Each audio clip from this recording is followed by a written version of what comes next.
So welcome back to Operation Feed the Nation, still with Dr. Cosmas Maduka. Thank you so much, sir. You said something very interesting about 15,000 other farmers within your conglomerate. So it's interesting to know that you are involved in clustered farming. That's correct. Yeah. So what has been the challenges in this past 6 years now in Nigeria? What has been the challenges you have had to face on the rice farm? You mentioned the flood. That's a natural, perhaps unavoidable to some extent. Well, it's not unavoidable. It could have been avoidable. Yeah, but you Nigerian could not have avoided it. Should have built a second dam to take water when the Cameroonians reduce water, because it's been a disaster for the whole nation. Each time that water is released, many farms are flooded and damaged, and it destroys people's home. It's very irresponsible for our government, because that's supposed to be also the first thing God gave a man actually was water. You can't live without water. Water is an asset, but we don't make use of it. The government do not know what to do with it. That's a natural gift from God. We should have taken that water and use it, create something in it, and rather than allowing it to destroy properties and farms. So it's irresponsible. And they never come to the aid of the individuals when all of this happen. So we've suffered that. That's one of our greatest challenge. Our really nightmare that we do not know yet what to do. Last year, August, I was in Tokyo, Japan, and I met a professor at University of Agriculture in Tokyo, tried to get informations, try to see if we can get assistance. I've been to Liberty University in Richburg in Virginia, spoke to the dean, tried to get assistance from them. It's bad. We don't know where these birds come from. You never see them. Once the pinnacles are coming on the seed, they come in billions, uncountable, and start eating our pinnacles of the seeds of the rice. When it start getting matured, that is hard for them to eat, they will all disappear. We've tried everything. We get doomed to pursue them because it's such a large empty field. Because the first bill I got to clear this land and remove all the wood on it was #1 billion. Not #1 billion of today. Because this is 2000. You need to remove all the wood. Rice is a mud. It's a weed that grow on a mud. Remove all the weed, create roads, because the harvesters are going to be running. You have a very short window for replanting when you need to quickly get the proceed to be able to start, start plowing and planting again. So we have 4 harvesters, combined harvesters, to be able to, take up the seed and then move on again. So these birds will come. You just need to know, this side again. You pursue them this side and the other side. The only thing that could scare them was to use chemical. But we don't want to use chemical because this is also for human consumption. We don't know what the adverse effect would be. So this is our #1 nightmare, because when we said we are still producing less than 4 hectares per ton, we cannot measure in real terms how many of our seed the birds are eating. We've tried different things. The last thing we are doing now is that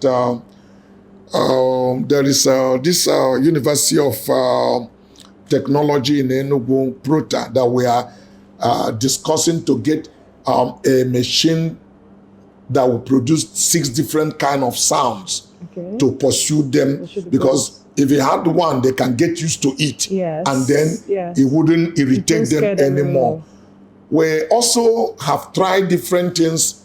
A reflective tape. There's a tape that we try in a very small piece of the property. When the sun is coming, it irritates their eyes.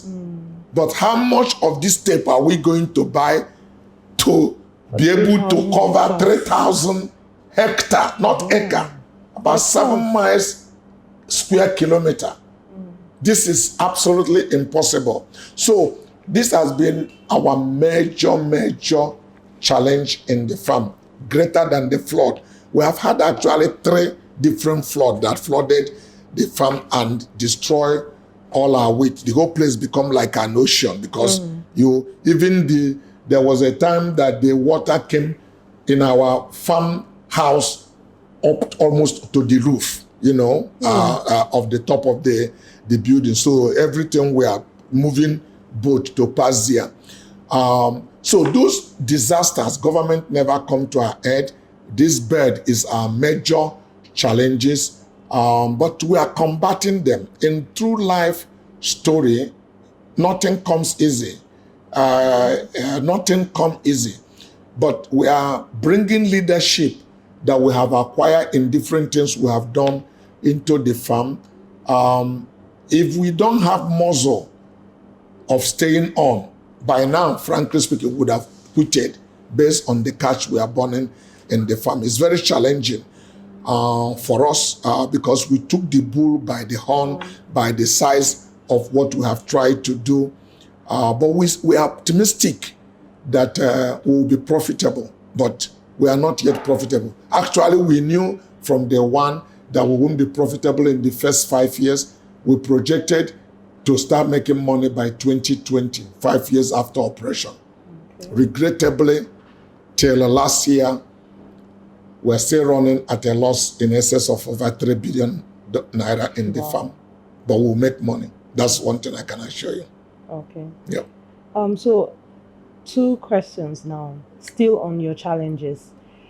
We talked about the flood and we talked about the birds. For the flood, you also mentioned that the government didn't come to your aid. Of course, the irresponsibility of our government not to prevent this could have been avoidable. Now, has there been any measure taken by Coscharis now in case such occurs where our government cannot come to aid? The best measure we can take was the dike. We built dike around the farm. All right. I'm talking about 3,000 kilometers. You know what size it is. We bought 10 combined. We bought 10 excavator, brand new from Caterpillar when we move into this farm.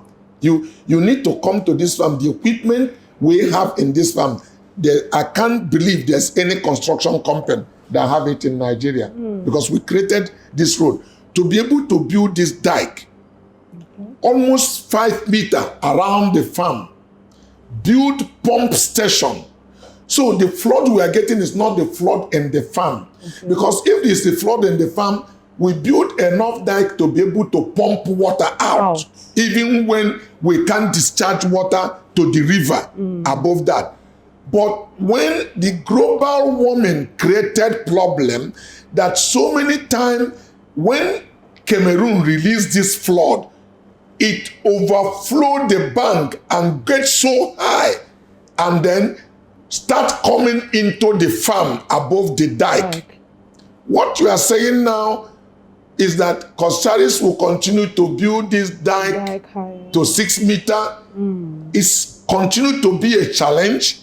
We plan to do that, but we can't do them in 1 year. But year in, year out, we're beginning to see the need to continue to raise our dike because we can see the level of the water coming up year by year, to that place. Last year we didn't have it, but the year before we did. In 2021 we did. In 2018 we did. Where the whole farm was completely sieged, built under the water. So, and when the water get above the seed, it can't breathe anymore. It get drowned. Then the whole crops are totally destroyed. What we have tried to do to manage this now is that we do only dry season farming. That's where the benefit of the irrigation works for us. So by November, December, we'll start plowing. We're already farming by January. By March, rice is 4 months it grow. We did the second batch of farming. So by August, September, because most of the flood we have witnessed never came earlier than late August and September. So we want to get out of the field. Okay. We want to get out of the field. But if we master what we are doing, we could do 3 crop season.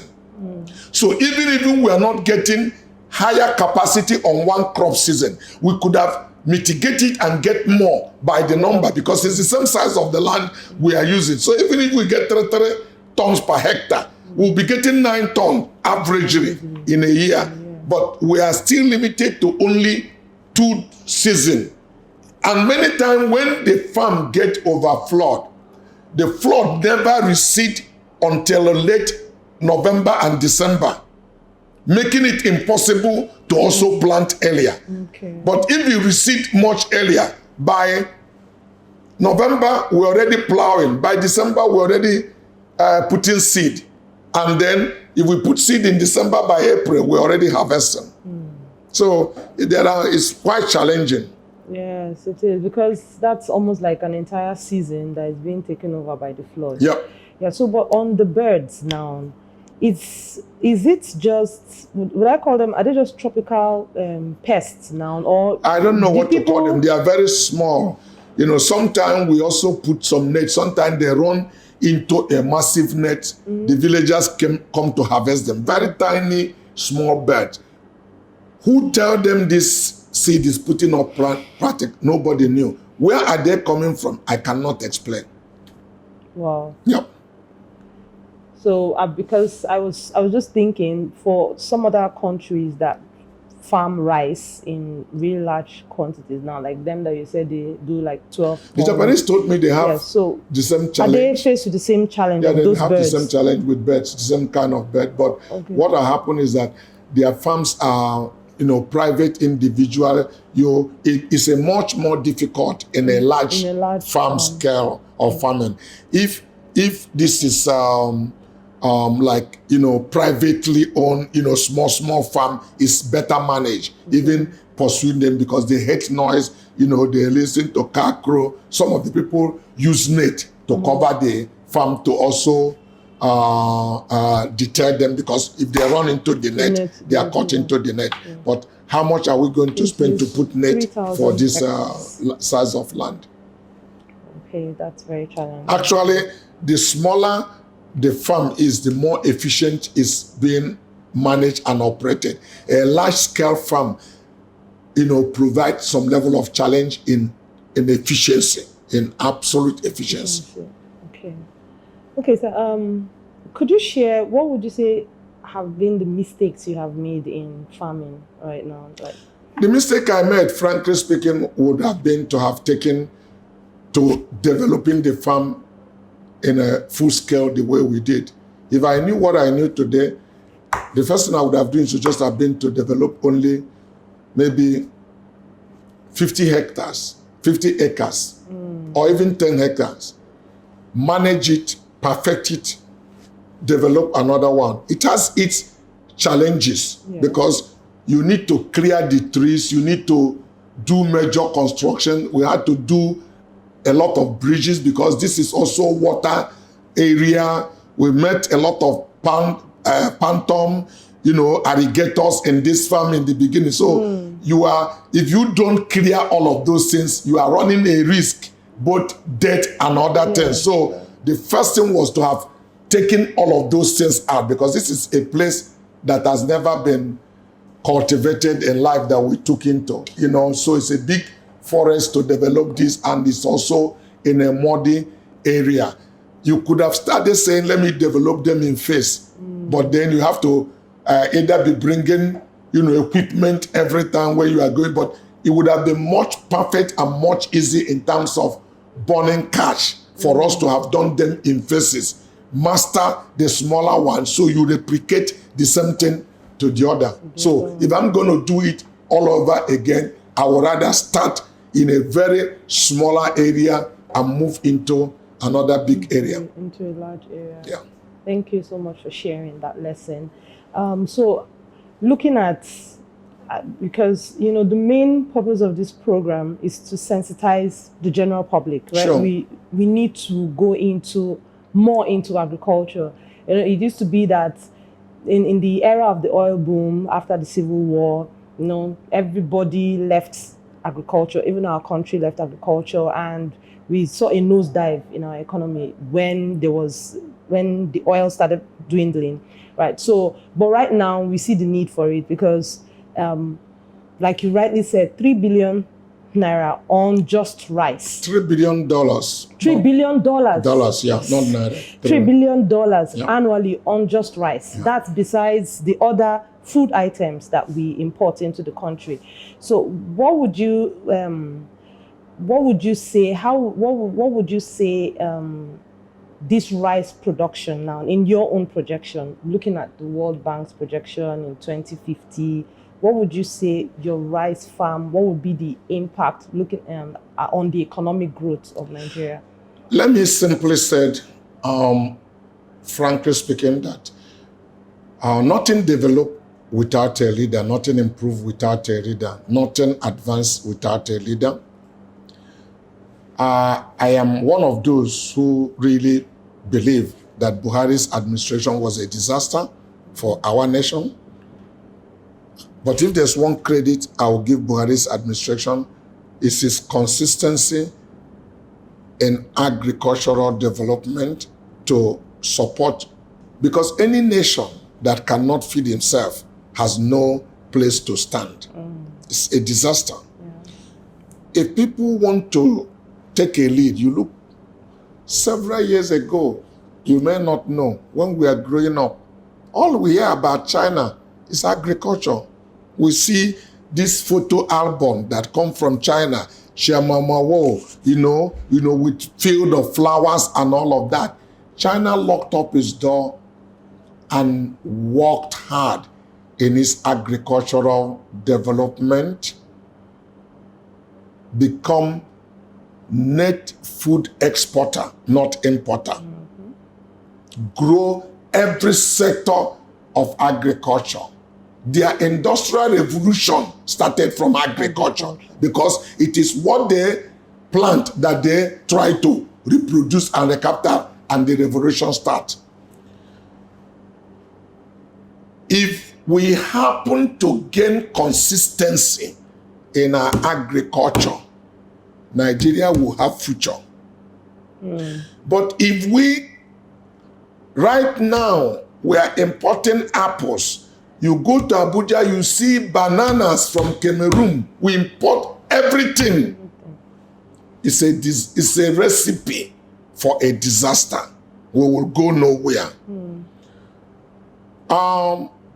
We suffer some smuggle because there are a lot of people who never really want to add value to the economy but just want to rape the system. I will encourage the government not to pay lip service to people like us, other people who have really showed genuine interest in agriculture development, and support them and partner with them. Because this is the only way there will be future for our country. We should get to a point, like everything in life, it's about supply and demand. If there's no supply, price goes up. If there are much supply, price come down. So if we can support many other Nigerians, ignore them, let them make money. If they make money in agriculture, they develop more agriculture. There will be too much food, and price of food will crash down, and people will start adding value for export. Then you can say you have a country. Because any country that cannot feed himself is a recipe of disaster. That's true. People who find food to eat are not willing to die.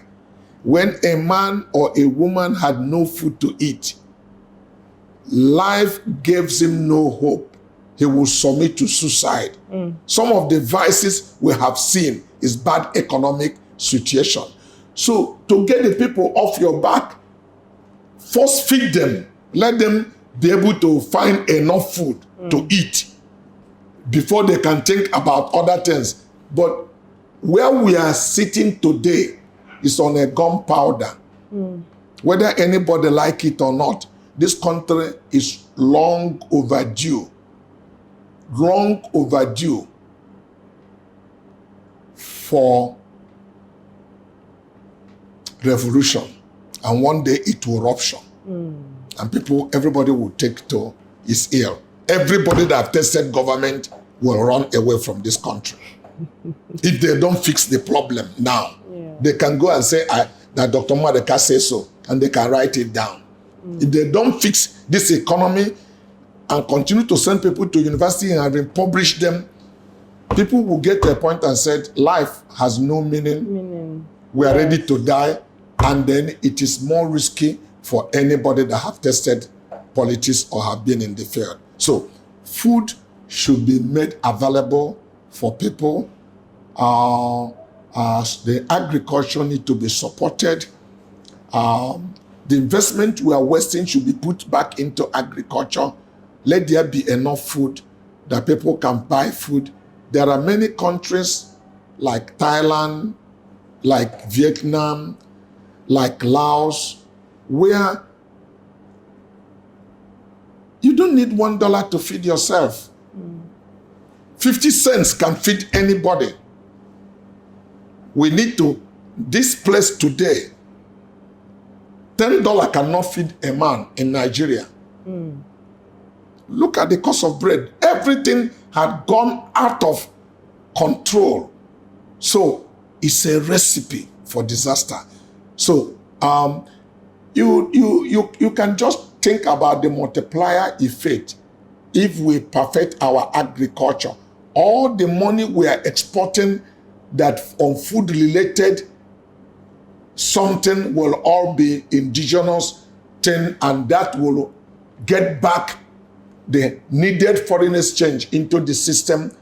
So all the things that are demanding for foreign exchange, every food related aspect will get out of it, and then it will be used for other things that is important. So the leaders should know, frankly speaking, that you can't really make a difference if you cannot get people to be able to find enough food to eat. Okay, sir. You would recall in 1976, between 1976 to 1979, during the era of His Excellency President Olusegun Obasanjo. Operation Feed the Nation. Operation Feed the Nation. That was a very beautiful program, policy on paper, but it failed. So why do you think it failed? Because of the inconsistency of the government. There's no 20 years program for a nation. We use people's life to play politics. If we had continued what Obasanjo started, there was a great impact it made. Many people look into farming and agriculture. But we have a country where people have spent their life earning. We almost had the same challenge. There was a time when we were burning cash because government are not protecting our borders. In flood of foreign rice, we are putting farmers into disaster. Why do you think that those people want you to develop where they have seen you as a dumping ground? You create job, you export job by importing those things to them and keep on saying your people have no job. Your people have no job. That's why they went into kidnapping and to killing each other and other things.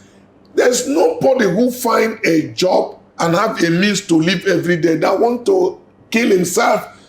It is an extreme decision to get into those vials because of what life has challenged people with. If you have get people gainfully employed, look, getting up every day, knowing there's a place I'm going and I'm going to be able to add value to myself, nobody wants to die. So it is part of those things. And agriculture create job in different chains value. You need growers. You need what do you call it? You need farm managers. You need Agronomists. So different areas of the industry require professionals. Okay, so you when you get all of those things, and of course in really back office you need administrators, you need the accountancy, you need every aspect of those things, and then in the mill you need engineers, you need all of those things, food specialists and all of those things. Okay. So it provides job and value share in different areas. Government should not pay lip service. This should be our first industrial development food to where we need to export food. And there are many countries who are net food importer because they don't have enable land. We should target and aim those market and take agronomists is what I'm looking for. Yeah. You need agronomists in the farm who are experts to be able to get a small piece of land to yield more. Because agriculture today has become technology. It's not anymore. 70% actually today is not so the soft skin is what is required. People who had gone to school and knew what to make this land to be able to yield, because the land is getting limited. So the capacity to boost a piece of land to be able to yield more is what you require to be able to get enough food, to be able to feed the nation. Thank you so much, sir. You mentioned the Chinese revolution, the agricultural revolution. In your opinion, in my opinion, I feel Nigeria needs a revolution like that.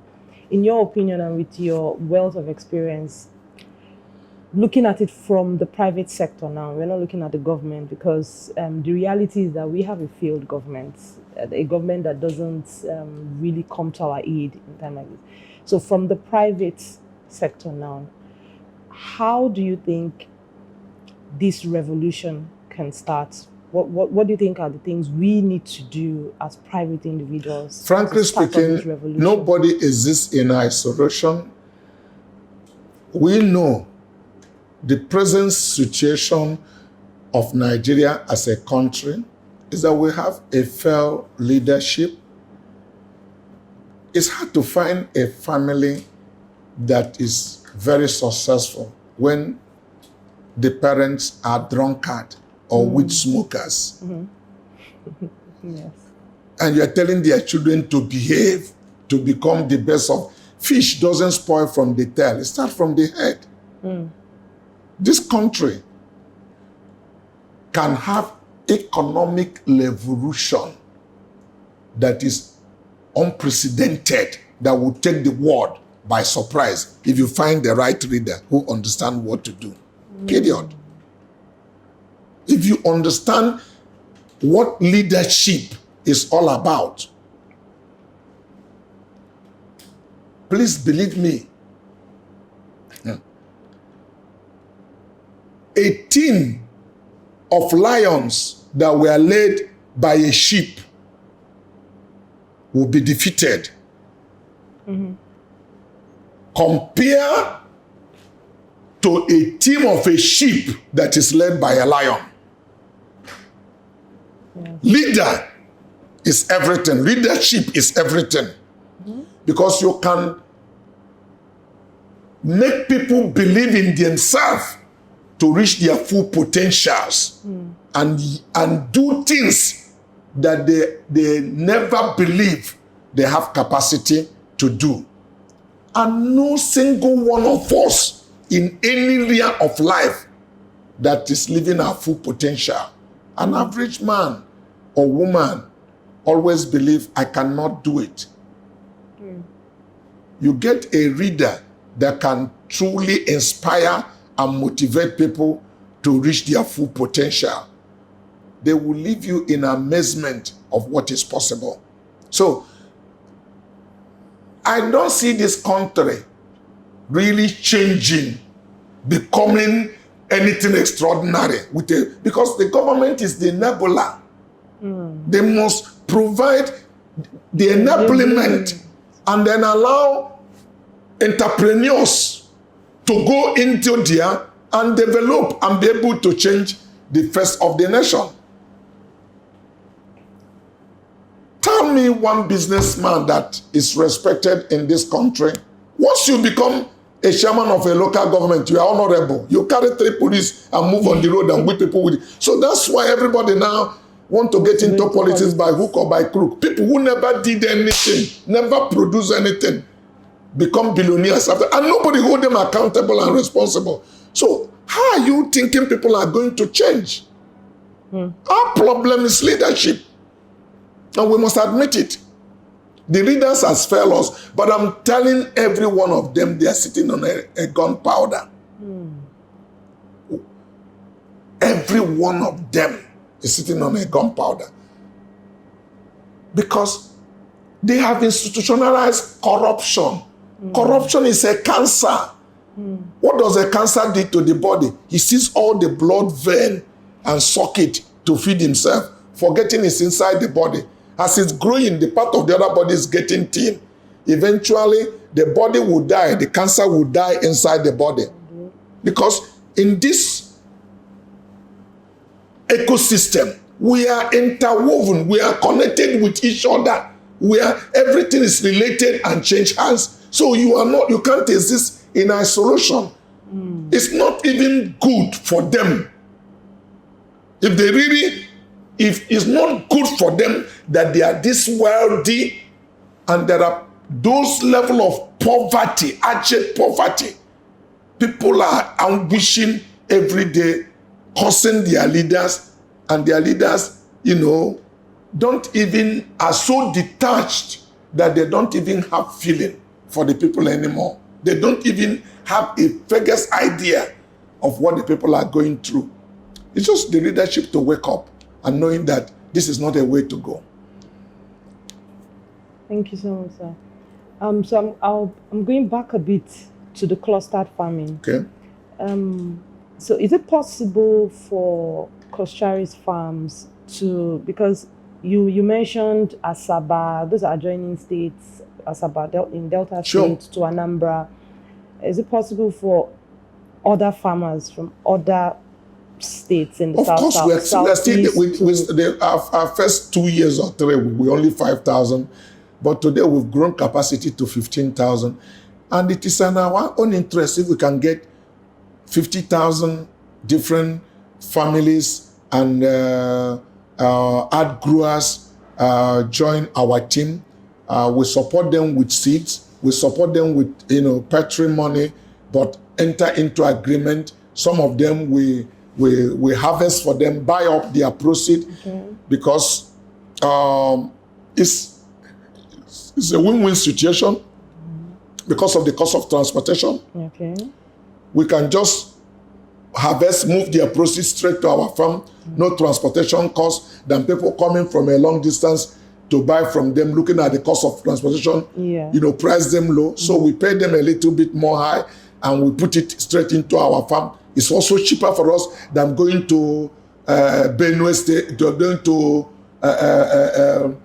far north to be able to get paddy with the cost of truck and transportation today. So what you require actually is to say, can the model of Coscharis farm be located another 50 or 100 kilometers from Coscharis? Because if you have them cluster like this and cover the nation, then so that people used to come from Lagos here to truck rice from us to here. Okay.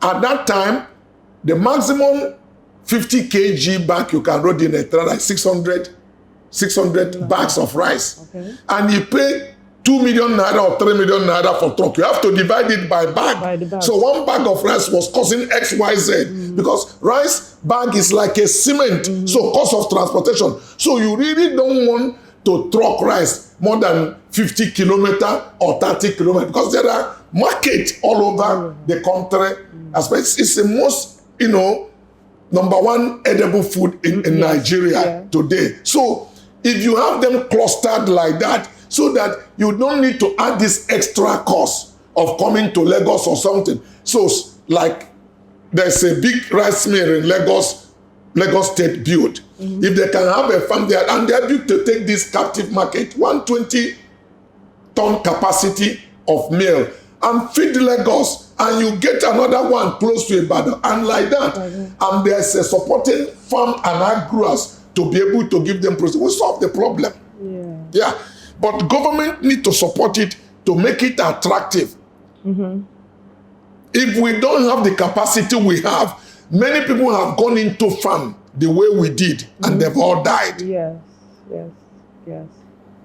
I also believe that that's why the clustered farming should be encouraged for the smaller scale farmers, right? So, but now we are also looking at distance. So another question, if we have to have such a model in Rivers State, in Akwa Ibom State, I'm just going down, probably Cross River State, a little farther away from Anambra, they also have to bring in their produce to Anambra State. No, they can, frankly speaking, a lot of people don't understand. To set up a rice mill is 100 times more easy than to have a rice farm. Okay. Oh, yeah. That's why most of the Indians that got into this place are not interested in farming. They want to have a mill and buy paddy and milk.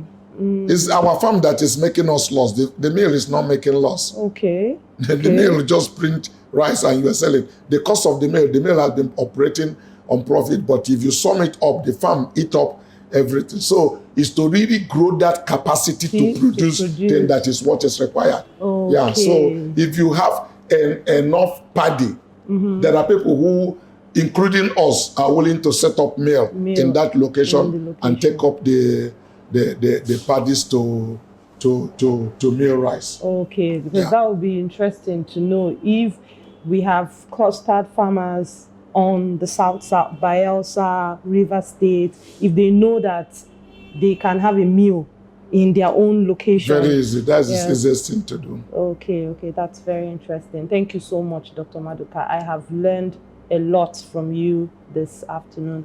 One last thing, my viewers out here would, I'm sure they have received a lot of encouragement to go into agriculture, and of course the challenges, the mistake learned, the mistake that was made was the full scale